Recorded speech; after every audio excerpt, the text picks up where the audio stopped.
글로벌 투자를 읽는 눈 글로벌 ETF 트렌드입니다. 우리 시장 코스피는 연초부터 4,800선을 돌파해내면서 기록적인 상승세를 보이고 있습니다. 하지만 가는 것만 계속 가고 오르는 종목만 계속 오르다 보니 불안감과 함께 우려감도 커지고 있는데요.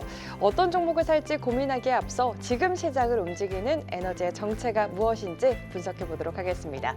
오늘 이 시간 이경준 키움 투자자산운용 ETF 본부장님과 함께합니다. 어서 오세요. 네, 안녕하십니까. 반갑습니다. 지난해 우리 증시는 정말 역사적인 한 해를 보냈는데요. 이번 해도 역시 이 힘을 이어받아서 그런지 연초부터 정말 뜨겁습니다. 코스피가 무려 12거래일 연속 상승을 하면서 사상 최고가를 재차 경신하고 있는데 저희 시작하기에 앞서서 시장 점검 먼저 해볼까요? 네, 최근에 이제 주가 상승을 좀 이해해 보시려면 과거로 잠깐 돌아갈 필요가 있습니다. 2022년 11월 30일 이 날을 주목하실 필요가 있는데요. 네. 바로 이 날이 오픈AI가 챗 GPT를 공식적으로 발표한 날입니다. 지금 사실 한국 시장 그리고 글로벌 시장의 어떤 가장 메인스트림의 어떤 투자 스토리는 AI 트레이드라고 그렇죠. AI 기술주 투자다 이렇게 이야기를 하고 있는데요. 11월 30일, 2022년 11월 30일을 기준으로 이 이제 스토리가 시작되었다라고 이야기를 할 수가 있는데요. 뭐 최근에는 이제 로봇까지 이제 올라가는 그런 흐름을 보여주고 있습니다. 그래서 이제 빅테크 기업으로부터 이제 시작을 했던 주가 상승이 뭐 AI 소프트웨어, AI 하드웨어, 뭐 데이터 센터, 냉각 기술, 뭐 온갖 이제 밸류체인 흐름을 가지다가 이제 새로운 병목 지점을 만나게 되었는데 그 부분이 이제 작년 말부터 그 조짐이 보였던 메모리 칩 쪽입니다. 네. 그래서 이제 메모리 칩 GPU에서 시작을 했지만 메모리 칩의 어떤 병목 현상이 크게 발생을 하면서 지금 대표적인 디램 기업이죠. 미국의 마이크론 그리고 삼성전자, 하이닉스로 이제 돈의 흐름이 이제 몰리면서 기존에 많이 올랐던 AI 밸류체인 기업들과 이제 디램 메모리 업체들의 어떤 키 맞추기가 진행되는 과정이다라고 할 수가 있겠습니다. 사실 한국 주식시장 전반이 어떤 센티멘트가 개선되었다라고 말씀은 하긴 어렵지만 어떤 미국의 AI 투자 밸류의 흐름이 밸류 체인의 흐름이 이제 한국으로 이어져서 외국인 주도로 이제 반도체 기업들의 어떤 상승이 계속 이어지고 있기 때문에 굉장히 구조적인 상승에 여기에 플러스 로봇, 원전, 방산, 신성장 주도주까지 결합이 되면서 굉장히 장기간 높은 레벨의 구조적 성장을 저희가 기대할 수 있지 않을까 싶은데요. 일단은 이 흐름조차도 저는 이제 어떤 미국 시장의 흐름이 이어진 거다라고 보고 있기 때문에 향후의 시장 분석도 역시 미국 시장의 흐름을 좀 주목해 볼 필요가 있다라고 말씀드리겠습니다. 네, 우리 증시는 당연히 미 증시의 영향을 받을 수밖에 없죠. 미국 시장의 흐름 말씀해 주신 것처럼 잘 체크를 해봐야 할 것 같은데 어떤 식으로 우리가 미국 시장의 흐름을 좀 살펴볼 수 있을까요? 네, 오늘은 제가 약간 기관 투자가들이 네. 되게 손쉽게 주식시장의 어떤 방향성 혹은 현황을 읽을 때 쓰는 어떤 툴에 대해서 이야기를 좀 드리고자 하는데요. 바로 팩터 투자의 성과를 비교하는 방법들입니다. 네. 지금 이제 보시고 계시는 자료가 작년에 미국 시장의 팩터 투자의 성과 비교입니다. 네. 이제 맨 아래쪽에 이제 검정색 막대기가 S&P 500, 저희 네. 전체 시장의 어떤 퍼포먼스라고 할 수가 있는데요. 작년 한 해 S&P 500이 17.9%가 상승을 했는데요. 맨 위에 하이 디비던드, 이제 고배당주 투자 전략 같은 경우에는 4.7% 정도 네. 올랐습니다. 사실 고배당주 투자가 4.7%가 올랐다는 얘기는 배당 수익을 포함하면 거의 오르지 않았다라는 네. 사실 의미를 지금 보여주고 있는 거고요. 이제 좀 약간 주목되는 부분은 이제 하이베타, 이제 노란색 부분이 하이베타라고 하는 부분인데요. 하이베타라고 하는 종목들의 성과가 굉장히 좋았습니다.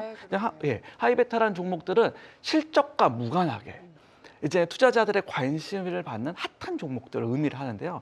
작년 한 해는 이런 핫한 종목들에 대한 투자가 굉장히 좋았다라고 하고 말씀드릴 수가 있고, 이어서는 모멘텀, 그러니까 오르는 주식, 기존에 올랐던 주식이 계속 오르는 현상, 그 전략이 또 잘 먹혔다라고 하는 것들이 있고요. 그 다음으로는 이익 실적, 이익 성장이 받쳐줬던 종목들 그로스가 또 굉장히 좋았다라는 부분들을 저희가 작년 성과를 통해서 확인할 수가 있는 것이죠. 네, 팩터 모니터링이라는 게 이렇게 보기만 해도 굉장히 편한 툴인 것 같은데요. 생소하신 분들도 많으실 것 같거든요. 정확히 팩터가 뭔가요? 네, 이제 뭐 팩터를 그냥 단순히 번역하면 요인, 요소라고 그냥 번역을 할 수가 있는데요. 뭐 쉽게 이야기하면 뭐 많이 쓰시는 가치주 투자다, 성장주 투자다 할 때 이제 가치, 성장이라는 이 주식의 특성을 이제 좀 쉽게 어려운 표현으로 이제 팩터라는 표현을 저희가 쓰는데요. 사실 이 팩터 투자를 미국에서 주목하는 이유는 종목이 너무 많아서. 이제 어떤 종목을 우리가 투자를 해야 될지 너무 많은 이야기를 해야 되니까 단순히 그 종목들의 특성들을 이렇게 모아서 이번에는 어떤 팩터에 투자를 해야 할지 어떤 형태의 특징을 가진 주식들이 잘 워킹하는지 그런 이제 요소를 활용하기 위해서 팩터라는 표현을 이제 단순화해서 쓰게 됩니다. 뭐 팩터라는 것이 한 많이 분류해봤자 10몇 개 정도거든요. 그러니까 수만 개에 달하는 이제 미국 주식 전체를 이야기를 할 때 단순히 10개의 팩터, 뭐 9개의 팩터로만 단순히 이야기를 할 수 있다는 점에서 굉장히 큰 장점이 있습니다. 뭐 미국 투자에서도 굉장히 일반화된 개념이라고 할 수 있는데요. 한국에서는 잘 워킹하지 않습니다. 왜냐하면 한국은 이제 삼성전자, 하이닉스가 이제 시가총액의 상당 부분을 차지하잖아요. 그래서 삼성전자, 뭐 하이닉스, 현대차 이 정도 투자만 해도 시장을 커버를 하기 때문에 한국과는 달리 미국에서는 이제 종목이 많은 미국에서는 이런 팩터 투자가 굉장히 일반화되어져 있다라고 이제 말씀을 드릴 수가 있고요. 팩터라는 게 어떤 큰 흐름입니다.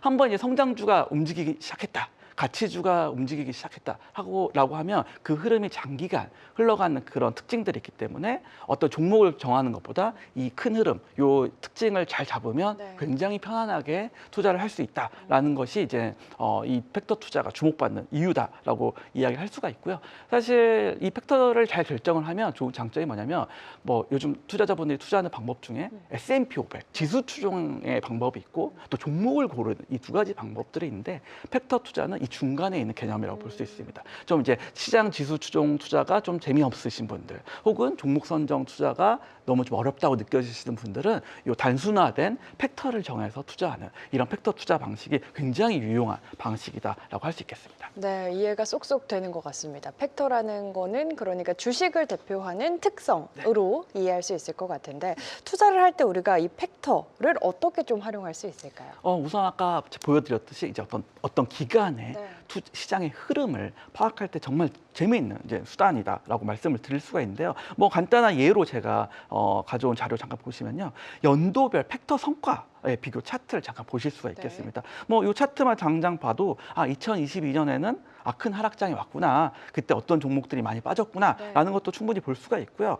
사실 투자자분들한테 좀 와닿을 수 있는 예시는 뭐냐면 2021년도에 보시면 이제 짙은 남색 막대기인데 요 고배당주 성과가 성장주 못지않는 성과가 나왔던 적이 있습니다.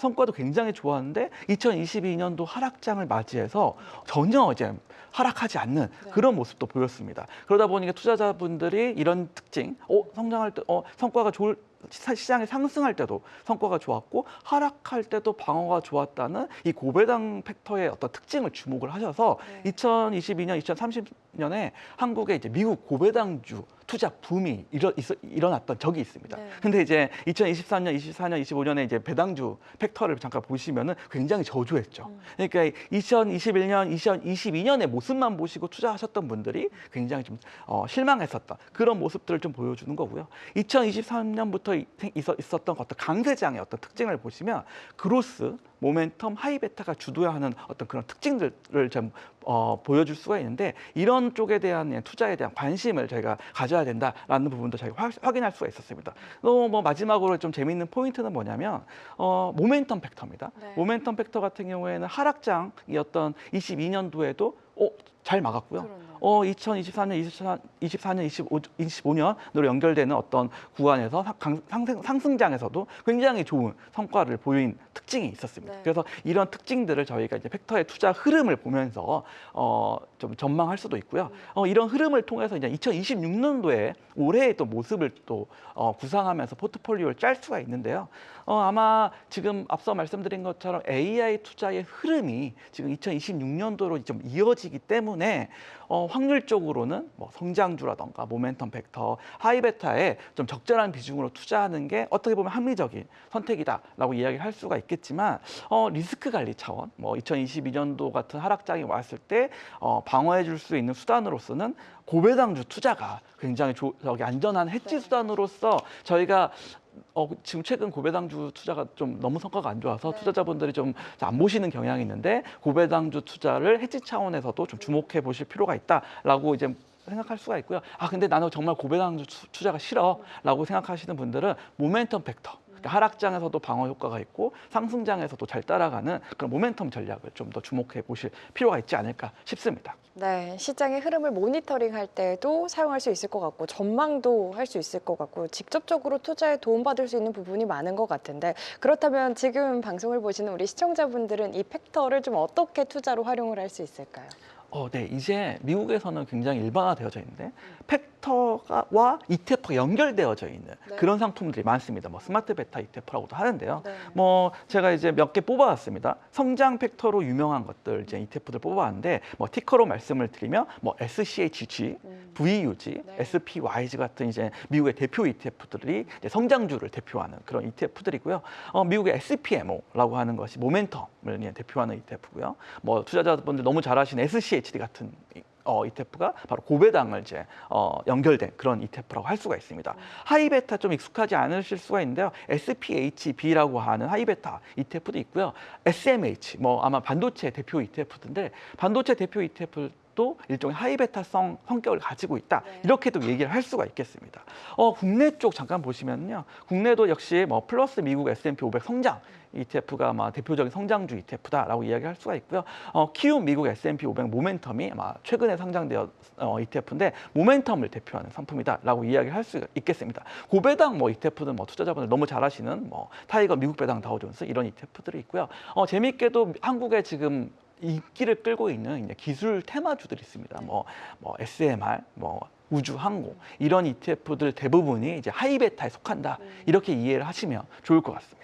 네, 팩터별 대표 ETF, 미국과 또 국내 상장 ETF까지 소개를 해주셨는데 아직 올해 투자 방향성을 잡지 못한 투자자분들도 많으시거든요. 그런 분들에게 추천할 수 있는 ETF 투자 전략이 있다면 좀 어떤 전략 세워주실까요? 사실 아까 보여드렸던 연도별 어떤 팩터의 흐름을 쫙 보시면 단 한 해도 비슷한 적이 없습니다. 딱 항상 좀 이제 시장이라는 게 다르게 움직이는 네. 경향성이 있습니다. 다만 지금은 올해는 약간 하이베타 작년과 동일한 어떤 흐름을 약간 이어지는 그런 경향성이 있는데요. 네. 사실 이 현상은 저희가 지금 연초다 보니까 약간 이제 연초에 리밸런싱, 기관 투자가들이 리밸런싱하는 부분, 뭐 투자자들의 기대감이 있는 부분 이런 부분들이 좀 반영되는 부분들이 있고, 뭐 최근에 CES가 있었습니다. 라스베가스. 그 CES에서 발표된 뭐 피지컬 AI 이런 어떤 모멘텀들이 일부 작동돼서 그런 어떤 흐름을 보여주지 않느냐라고 이제 이야기가 되고 있는데 올해는 좀 약간 이제 더 실적에 집중하는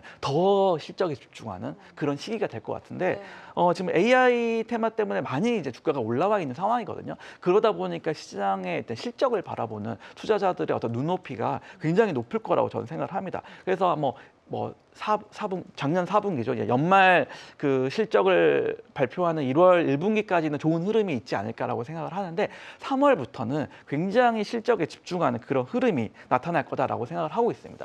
그래서 저는 개인적으로 성장주 팩터, 그러니까 성장주라는 건 이익 성장을 직접 이제 측정을 해서 뽑아낸 종목들이거든요. 진짜 이 돈을 벌어들이는 기업들, 그러니까 이익이 성장하는 기업들을 의미를 하고 있는데요. 미국의 대표 ETF죠. SCHG입니다. SCHG로 대표되는 어떤 성장주 ETF들이 저는 개인적으로 탑픽이다라고 저는 생각을 하고 있고요. 다만 이제 3월 이후부터 실적이 좀 안 좋게 흘러나간다라고 하면 아까 전에 말씀드렸던 고배당주가 워낙에 눌려 있었거든요. 고배당주를 이제 함께 투자하는 그런 상품, 대표적으로 한국에는 키움 미국 S&P 500 배당 다우존스 비중전환 ETF라고 하는 S&P 500과 고배당주를 같이 투자하는 ETF들이 있는데 이런 어떤 상품이 좀 안정적인 대안이 될 수 있지 않을까 싶고요. 좀 중립적인 포지션으로 이제 생각하시는 투자자분들 같은 경우에는 아까 말씀드렸던 모멘텀 ETF, 그냥 키움 미국 S&P 모멘텀 같은 ETF가 굉장히 좋은 투자 대안이 될 수 있지 않을까 생각을 합니다. 네, 실적이 단단히 받쳐주는 일단 그게 좀 키워드일 것 같습니다. 올해는 성장주 팩터에 또 주목하고 계신다까지 이야기를 해주셨는데 이 투자 성향별 또 소개해주신 키움 관련 ETF들 함께 주목해 보시면 좋을 것 같고요. 마지막으로 올해 투자자들 투자하실 때 주의해야 할 점 한 가지만 좀 콕 짚어주신다면 어떻게 짚어주실까요? 세 가지가 있습니다. 세 가지요? 네. 방금 말씀드렸던 실적을 증명하는 시기다. 라는 포인트가 첫 번째 포인트일 것 같고요. 올해 또 대형 이벤트가 예정되어 있습니다. 뭐 스페이스X, 그쵸. 오픈 AI IPO 같은 대형 이벤트가 기대되고 있는데요. 이런 이제 새로운 강자들이 이제 좀 들어왔을 때 새로운 흐름이 나타날 수 있다라는 부분도 염두에 두셔야 될 것 같고요. 최근에 이제 뭐 뉴스에서 가장 좀 이제 화제가 되고 있는 부분들이 지정학 리스크입니다. 네. 트럼프 정부의 어떤 굉장히 공격적인 외교 행보가 이제 글로벌 경제에 미치는 영향들이 아마 올해 좀 나타나지 않을까 싶은데요. 이런 지정학적 불안에 대한 리스크 헤지라고 하는 부분, 또 아마 대표적으로 금투자입니다. 이런 부분에 대한 관심, 유의를 계속하는 것이 2026년 어떤 투자의 가장 좀 중요한 부분이 아닌가 싶습니다. 네, 첫 번째는 실적, 그리고 두 번째는 AI 산업에 좀 새로운 투자 대안이 나타날 수 있는 부분, 지정학적 리스크까지 이 세 가지는 꼭 유념하면서 올해 투자를 하자 이야기를 해주셨습니다. 워낙 올해에는 또 성장주들이 주목을 받고 있는 만큼 고배당주와 성장주를 함께 가져가는 전략도 유효하겠다라고 전략까지 세워주셨습니다. 세계를 잇는 투자 글로벌 ETF 트렌드로 쉽고 안전하게 오늘 글로벌 ETF 트렌드는 여기까지입니다. 오늘 좋은 말씀 감사합니다. 네, 감사합니다.